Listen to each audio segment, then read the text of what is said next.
So some of the key trends that marketeers and creatives should be aware of. Yeah, good question. I think most of them are dealing with an issue of how can I create enough to make sure that my organization can market our products or our services in the best way possible. And I think this is the most common struggle for marketeers out there. And basically, they want so much from their creative departments that they can't keep up. And it's all related to the increase of data of how much we know of our audiences. But how can you target them with personalized content if you don't have the means to create those assets and create those personalized messages? Yeah, in my opinion, automation has been a nice to have for a long time. But if you look at it in today's landscape, it's turning into a must have.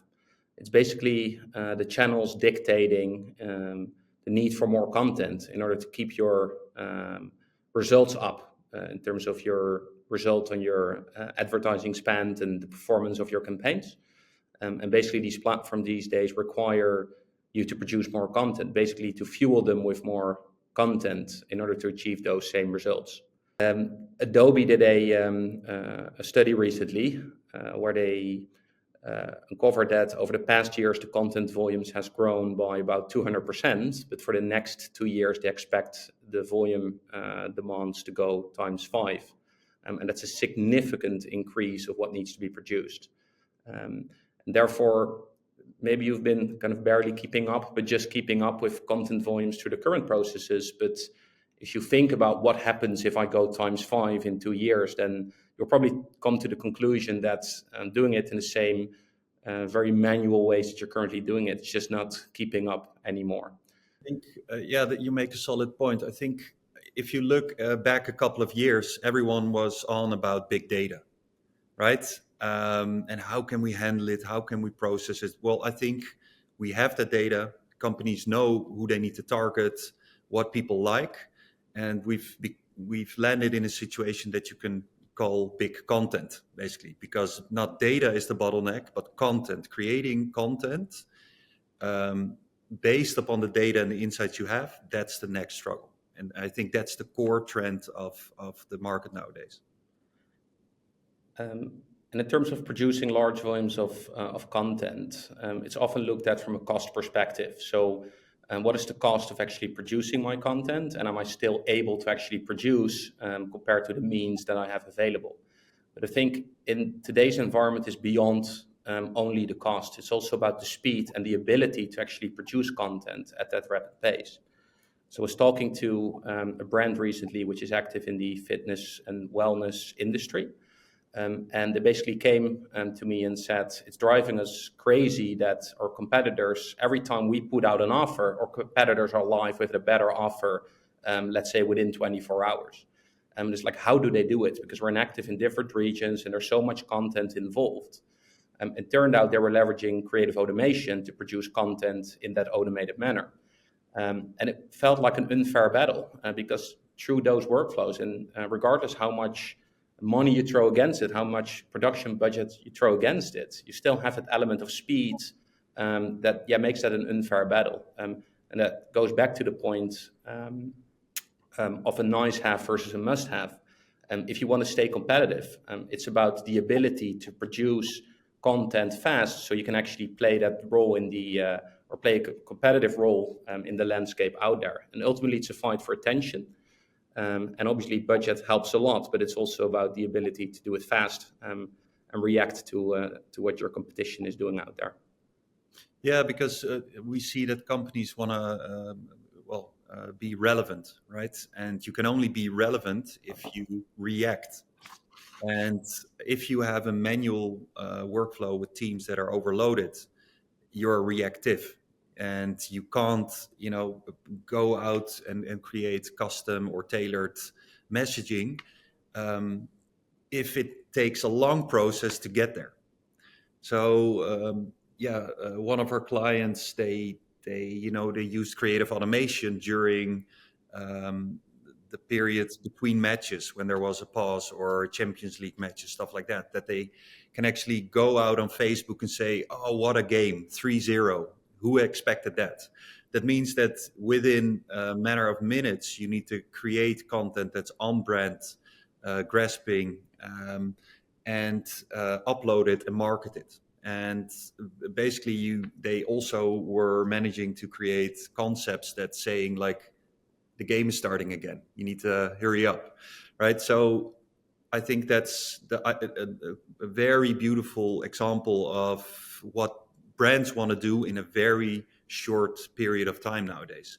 And It that's puts them also puts them in a position where the ability to produce content fast allows them to claim a moment, and they have that over any competitor out there. So it's about there's things happening, we're all aware of it, but as a brand, you can actually claim it because you are the only one that has the ability to output an asset, which is then not only claiming that moment, but it's also on brand and it aligns with the market specifics, etc.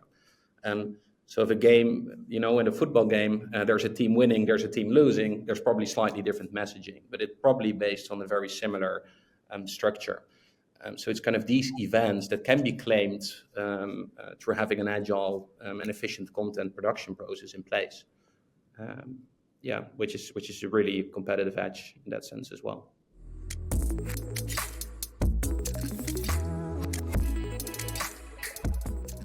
So why are metrics crucial for evaluating marketing campaigns? I think that's a no-brainer because metrics obviously tell you how your performance is and basically what you're achieving. What do you get back from your investment?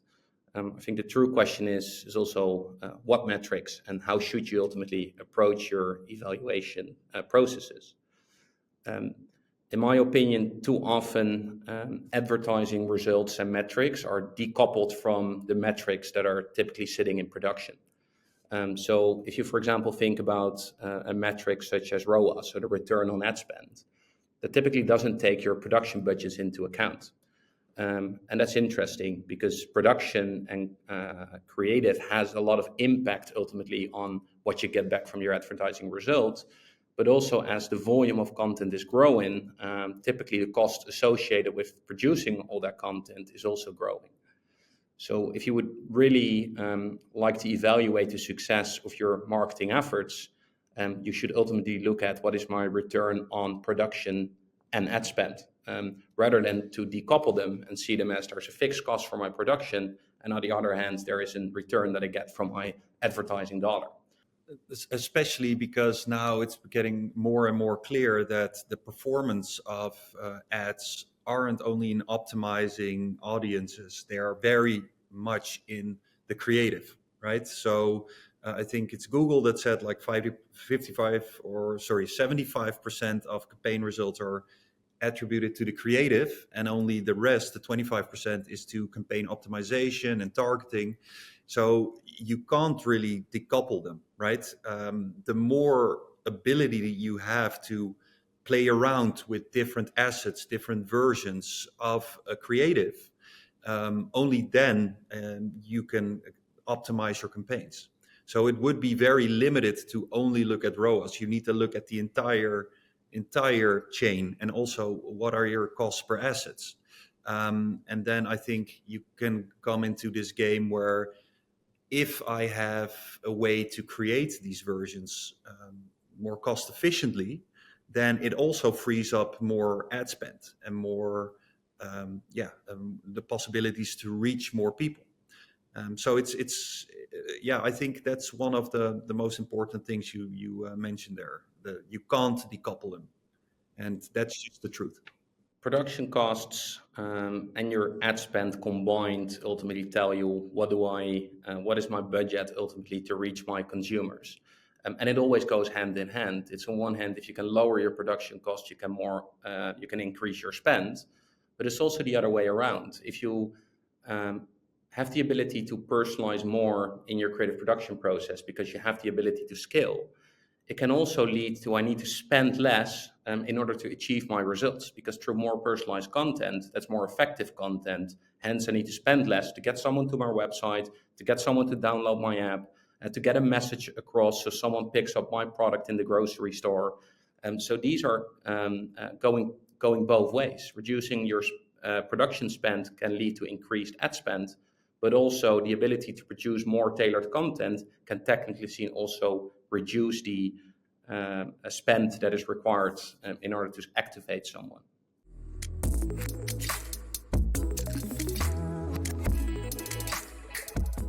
Well, if you look at what's happening in the market, I think most strategies are revolving around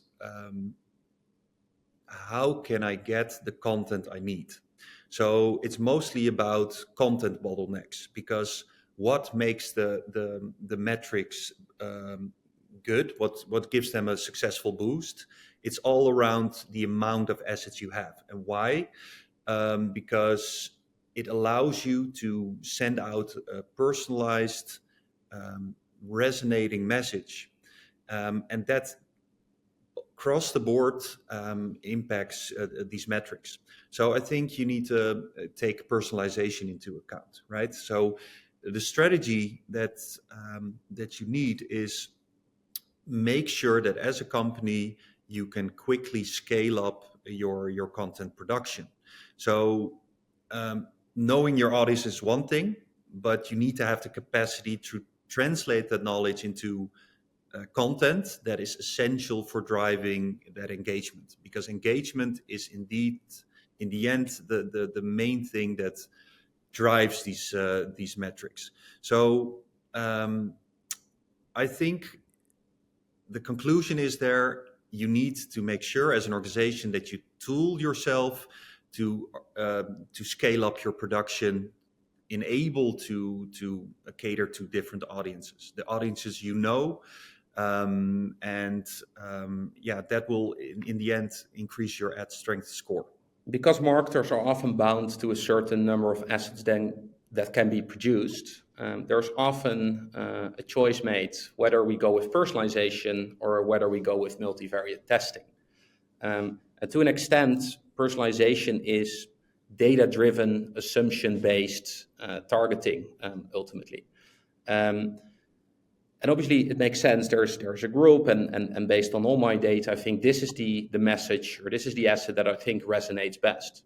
But even then, in an ideal scenario, you also multivariate test. So you create these subgroups, but then per subgroup, you will also want to produce more variants and see what actually performs best. And this can go as specific as swapping out the call to action, swapping out a promo, presenting the same promo in a different manner, all the way down to changing a color of my call to action button, for example. So there's particular elements in a creative that go beyond personalization, but actually really enter that testing environment where it's about which creative works best. Already knowing I'm kind of working in a very personalized audience. There's only very limited companies that actually do so, because obviously this requires a lot from content volumes ultimately. Typically, if you would ask marketers or campaign managers, the more the merrier when it comes to content. Because ultimately, it's how do I activate someone to take an action? And that's ultimately where we're spending our budgets on. The more options I have and the ability to continuously cross-test that gives me more possibilities and ultimately delivers better results for me in that regard. Yeah, I think a lot of marketers would agree, right, with the fact that the creative is more important for success nowadays than only optimizing the targeting part. But yeah, you could say like, okay, let's create a lot of assets in advance, right? And let's be prepped. And you can do that in let's say the old school method of manual creative production.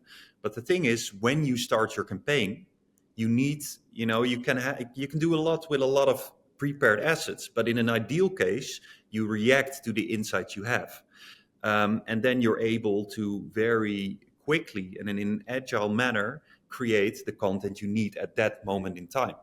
So that also means that if you have that ability for agile content creation during campaigns, you don't need to spend a lot of costs creating all those assets upfront in a manual way, right? But you can save those costs by starting your testing with, core creatives testing those in rounds, and when you're live, actually doubling down on those winners and using your agile production process to create at that moment what you really need and only what you really need.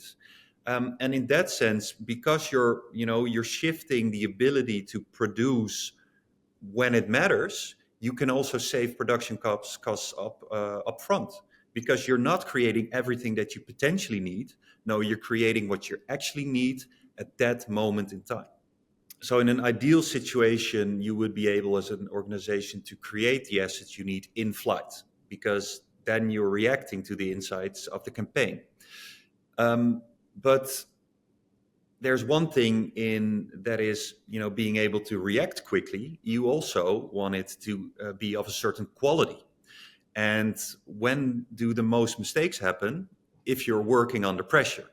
So I think companies should invest in technologies that not only allow for quick content production in the moment that matters, but that also ensure a brand compliancy and legal compliancy. And a technology like creative automation does both, because it tools you to create what you need, but it does so within a pre-defined, a pre-reviewed structure of a template. So whoever makes it, they can only make what the template allows for. And that's a very powerful combination, because it not only brings speed and cost saving, but it also brings ensured compliance. And that's a killer combo. And in the light of Gen AI, it basically puts the power to produce content in everyone's hands. But the big question is that indeed something you want?